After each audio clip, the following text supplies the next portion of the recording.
দীর্ঘ ৩৪ বছর এবং এই ১৫ বছর এখানে একেবারে নয়াঞ্জলিগুলো ১৫ বছরের কথা বলছি, নয়াঞ্জলিগুলো বুঝিয়ে দেওয়া হলো, বিক্রি হয়ে গেল নয়াঞ্জলি। তার সঙ্গে ইস্ট কলকাতা ওয়েটল্যান্ড, যেটা আমাদের এই শহর কলকাতার কিডনি হিসাবে চিহ্নিত, সেটাকে কি করা হচ্ছে না, প্রমোটিং রাজ চলেছে, সমানে জমি জলা জমি বুঝিয়ে দেওয়া হচ্ছে। তাহলে জলটা যাবে কোথায়? খালগুলোর অবস্থা দেখুন, সেগুলোর নাব্যতা বাড়ানো হচ্ছে না। নয়াঞ্জলিগুলো করাই হয়েছে খালের সঙ্গে তাদের সংযোগ বজায় রাখবে। যত পুকুর আছে দেখুন, সব পুকুর বুঝিয়ে বাড়ি, নইলে পুকুর পাড়গুলোকে সিমেন্টিং করে দেওয়া হচ্ছে। তাহলে তারা যদি সেই স্পোর্টটা না পায়, জলটা যাওয়ার যদি জায়গা না থাকে, তাহলে কি করে জলটা যাবে? আর তার চেয়েও বড় কথা, গঙ্গার জল ধারণ যে ক্ষমতা, সেটা এতদিন ধরে গঙ্গার গভীরতা নাব্যতা বাড়ানোর জন্য যে ড্রেজিং করার দরকার ছিল, সেটাও করেনি বিগত সরকার। কেবল আমাদের এই পশ্চিমবঙ্গকে, তিলোত্তমা কলকাতাকে মৃত্যুপুরী বানিয়েছে। যতবার জল জমেছে আমরা দেখেছি, সেখানে উন্মুক্ত বৈদ্যুতিন তার এবং সেখানে বিদ্যুৎপৃষ্ট হয়ে মানুষের মৃত্যু। এই মৃত্যুপুরী। আর একটা দেখলাম আমরা, যেটা সবচাইতে বাজে লাগে, আমরা বলি সিটি অফ জয়, সেখানে পশ্চিমবঙ্গকে মমতা বন্দ্যোপাধ্যায় একেবারে বানিয়ে দিয়ে গেছে সিটি অফ ভয় কলকাতাকে। এই সিটি অফ ভয়তে যেভাবে তারাতলা দেখছি, আজকে এই দুর্ঘটনা না ঘটলে সেখানে মানুষগুলোকে বার করা যাচ্ছে না বৃষ্টির জন্য। এই দুর্ঘটনাটা ঘটারই ছিল না, কিন্তু সেটাও ঘটেছে। তারও উপরে আমি বলবো, এই যে নিত্যযাত্রীদের ভোগান্তির মুখে পড়তে হচ্ছে, 15 বছর ধরে কি কাজ করলেন ওনারা?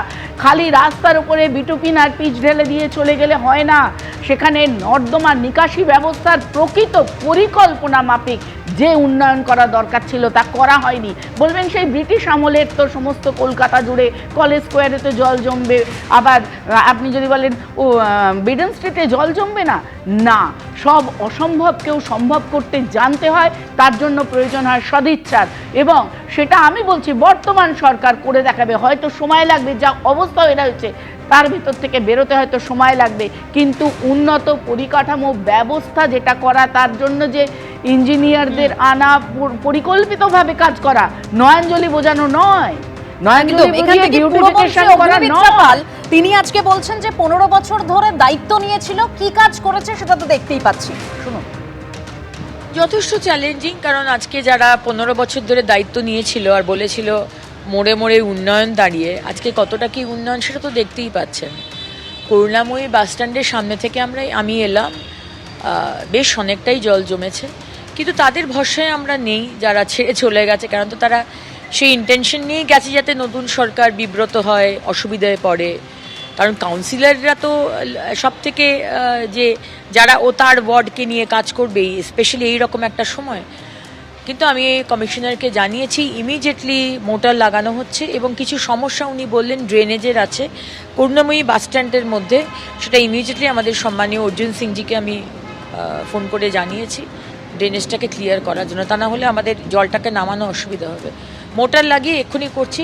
আর যেখানে যেখানে জল জমেছে আমাদের হেল্পলাইন নাম্বারে জানান, আমরা ইমিডিয়েটলি লোক পাঠিয়ে মোটর লাগিয়ে জল নামিয়ে দেবো। আমি এখান থেকে প্রদীপ্তর কাছে যাব। প্রদীপ্ত, প্রাক্তন তৃণমূল সরকার 15 বছর ধরে তো শাসন করলো, তো সেই জায়গায় দাঁড়িয়ে এই যে বৃষ্টি হলে জল জমে যাওয়া, নিকাশি ব্যবস্থাটা ঠিক রাখা বা ড্রেনেজ সিস্টেমটাকে সঠিক রাখা, যাতে এলাকায় এরকমভাবে জল জমলেও খুব দ্রুত বেরিয়ে যেতে পারে, সেটা করা গেল না? সেটা করা গেছিল, এবং যারা দেখেছে গতবারের যে বড় ভয়ানক বৃষ্টি হলো, তোমরা দেখেছো, ধরো উল্টোডাঙ্গা স্টেশনের নিচে সেখানে 1 কোমর জল ছিল বৃষ্টির দিনে, পরের দিন 6 ঘন্টা যেতে না যেতে সেটা শুকনো হয়ে গিয়েছিল। সেম কলেজ স্ট্রিটেও হয়েছিল। ফলে মেজর জায়গাগুলোয় যত দ্রুত সম্ভব জল নেমেছিল, এবং আগামীকালকে একই জিনিস হবে। ইম্পর্টেন্ট জায়গাগুলোর জল আগামীকাল সকালের মধ্যে, যদি বড় বৃষ্টি আবার না হয়, নেমে যাবে। এখন আমি বিষয় বলো, আমহা স্ট্রিট এলাকা, আমি যদি সেটাকে পয়েন্ট আউট করি, সেই আমহা স্ট্রিট এলাকা তো বছরের পর বছর আমরা জানি যে একটু বৃষ্টিতেই জল জমে যায়, তো সেই জায়গাটা ঠিক করা গেল না? মানে কেন জল জমে যাচ্ছে, জল জমছে, সেখানে নিকাশি ব্যবস্থাটা ঠিক করা 15 বছর ধরে তো শাসন ক্ষমতা চললো। আবারও বলছি, সেটা আগামী 10 বছর 15 বছরেও ওই সমস্যার যে সম্পূর্ণ সমাধান সেটা সম্ভব হবে না। তার কারণ ওই যে আনপ্ল্যান্ড ডেভেলপমেন্ট যেটা বললো, সেটা হচ্ছে উত্তর কলকাতার যে ডেভেলপমেন্টাল স্ট্যাটাস, এবং সেটা কিন্তু দীর্ঘ 15 বছরে হয়নি। এটা কিন্তু তারও আগে হয়েছে, এবং বিশেষ করে কংগ্রেস আমলে হয়েছে। ওইভাবে হয় না। উত্তর কলকাতার যে ডেমোগ্রাফি এবং উত্তর কলকাতার যে প্ল্যানিং, সেই প্ল্যানিং সম্ভব ছিল না সেই সময়। ফলে তার একটা স্পিল ওভার এখানে আছে। 1 2 নম্বর মেট্রোর যে কাজগুলো চলেছে এবং তার যে স্পিল ওভার এফেক্টটা, সেটাও কিন্তু কেউ অস্বীকার করতে পারবে না, যে কারণে সল্টলেকের একটা পিছনের দিকে সেক্টর 5-এর যে কাজগুলো হয়েছিল সেটা বছর 2 আগে ভয়ানক একটা সমস্যায় পড়েছিল। পরবর্তীকালে মেট্রোর সঙ্গে কোঅর্ডিনেশনে সেটাকে ঠিক করা হয়েছিল যতদূর আমার মনে পড়ে। কিন্তু আমি বিজেপি সরকারকে বলবো, এই যে লাস্ট 1.5 মাস যখন থেকে তারা এই বিজয় উল্লাস করে চলেছে, সব জায়গায় ডিম্বাস্ত্র প্রয়োগের একটা, মানে সামনে একজন বুদ্ধদেবের মতন লোককে দাঁড় করিয়ে দিয়েছে আর পিছনে বিজয় উল্লাস করে যাচ্ছে। আমি শেষ করবো, 1.5 মাসে কি করেছে এই সরকার, কিন্তু 15 বছর যে সরকারটা ক্ষমতায় ছিল সেই সরকার কি করলো? বেশ সুজিত বাবু কিছু বলতে চাইছেন? হ্যাঁ, বেসিক্যালি দেখুন, মানে যতটুকু আমরা আরবান প্ল্যানিং নিয়ে তো কাজ করতে হয় আমাদেরকে, যেহেতু ভূবিজ্ঞানের ছাত্র, ফলে আরবান প্ল্যানিংয়ের ক্ষেত্রে কিন্তু ইংরেজরা চলে যাওয়ার পরে বেসিক্যালি কলকাতার আরবান এরিয়ার ওপরে কোনো কাজ হয়নি। বেসিক্যালি কলকাতার সারফেস এরিয়াটাকে নিয়ে প্ল্যান করা হয়েছে, কলকাতার মাটির সঙ্গে সারফেসের ওপরের যে সম্পর্ক, সেই সম্পর্কটাকেই স্টাডি করা হয়নি।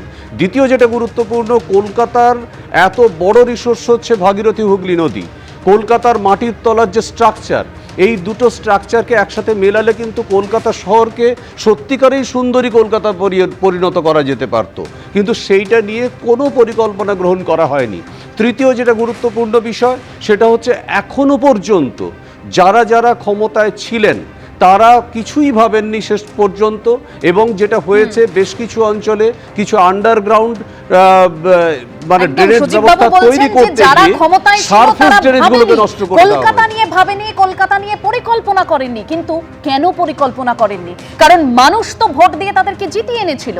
মানুষের ট্যাক্সের টাকাগুলো তাহলে কি কাজে লাগলো, সেই প্রশ্ন কিন্তু সাধারণ মানুষ সবসময় করে আসে, কারণ দুর্ভোগটা মানুষকে পোহাতে হয়। এবিপি আনন্দ, এগিয়ে থাকে, এগিয়ে রাখে।